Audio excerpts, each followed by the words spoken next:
Well, today we're off on an outback adventure, and this is one you do not want to miss. We check out Australia's largest lake, see what it's like to cross the Simpson and find water in the desert.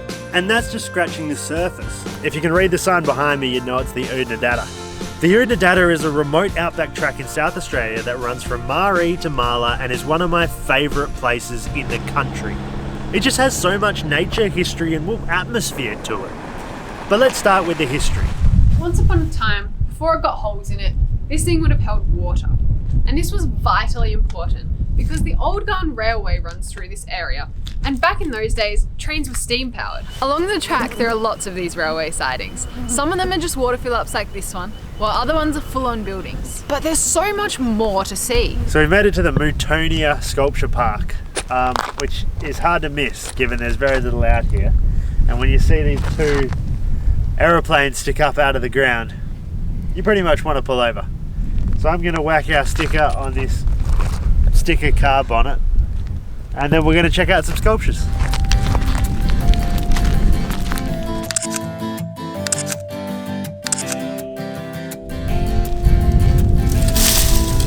We made it to camp!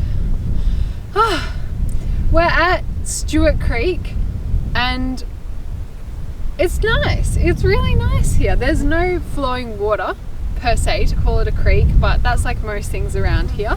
But there is actually a fair bit of greenery and that means a fair bit of firewood too. So we're gonna have a fire and cook some nice roast capsicums. I'm excited. We're cooking a German dish that was recommended to us by a friend. So we looked up the recipe, or she found us a recipe that was all in German, so we've translated it and we're cooking based off that tonight. But it's essentially paprika spiced stuffed capsicums on a bed of rice with a tomato based sauce over them. So it sounds pretty yummy.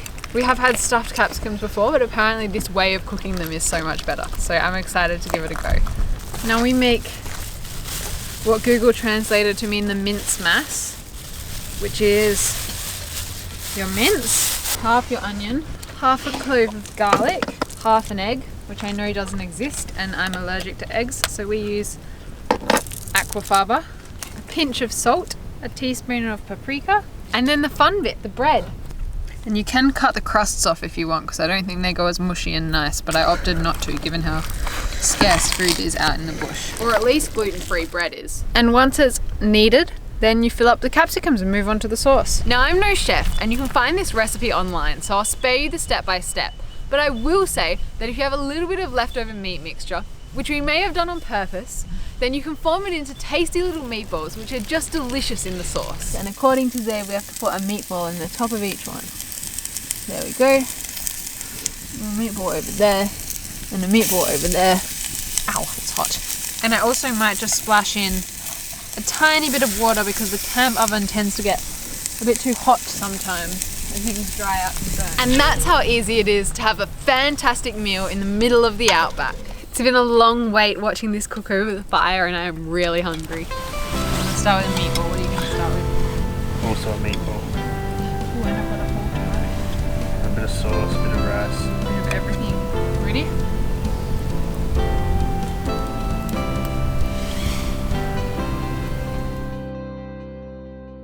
Good morning.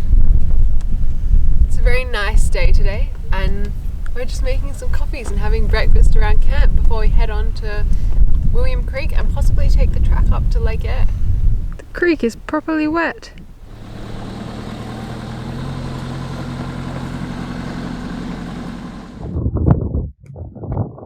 That's so salty. We're on Lake Eyre.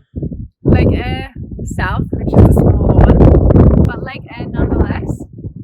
And as you can see, it's dry, but it's not fully dry because your feet sink into the mud underneath the salt. But it's pretty cool. Look at it. It's like fully white for ages.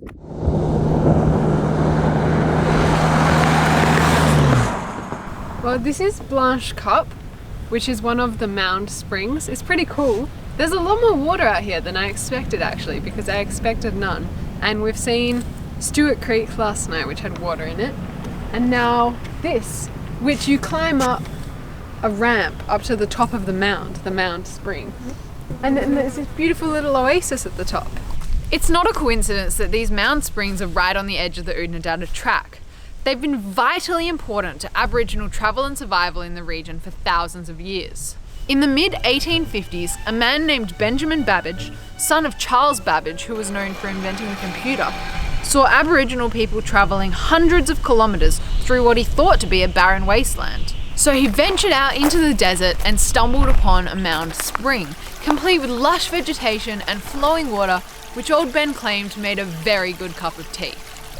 Just makes me really thirsty.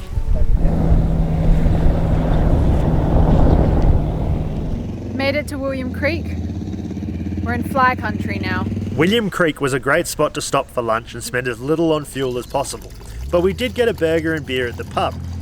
Anyway, we had to keep moving to find a camp before nightfall. It's all over my hands. Sorry. This is the Algabakina Bridge, which is the longest railway bridge in South Australia, and it's pretty amazing, in the middle of nowhere. It's also our camp for the night, but come have a look.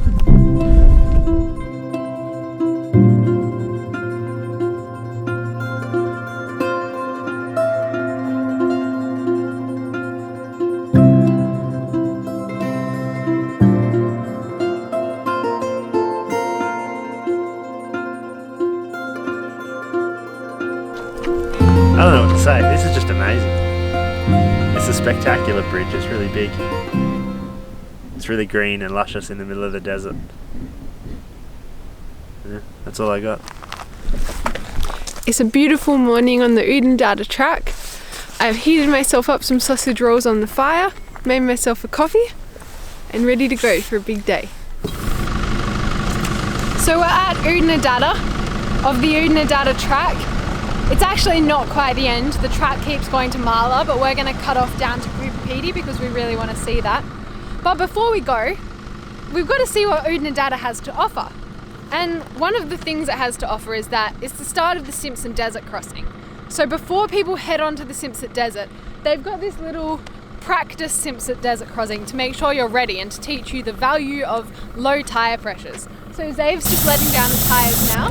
We literally have a set of tyre deflators, but I don't know what they're set to.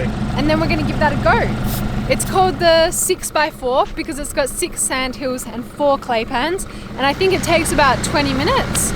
So yeah, I mean, we're not planning on doing the Simpson, but maybe this will give us the experience before we head on.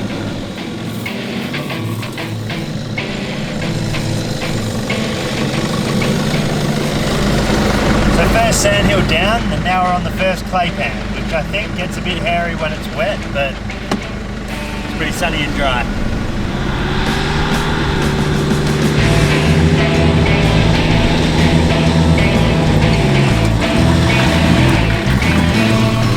I think we accidentally took a chicken track because we seem to have skipped sandhills 2 and 3, but still pretty fun.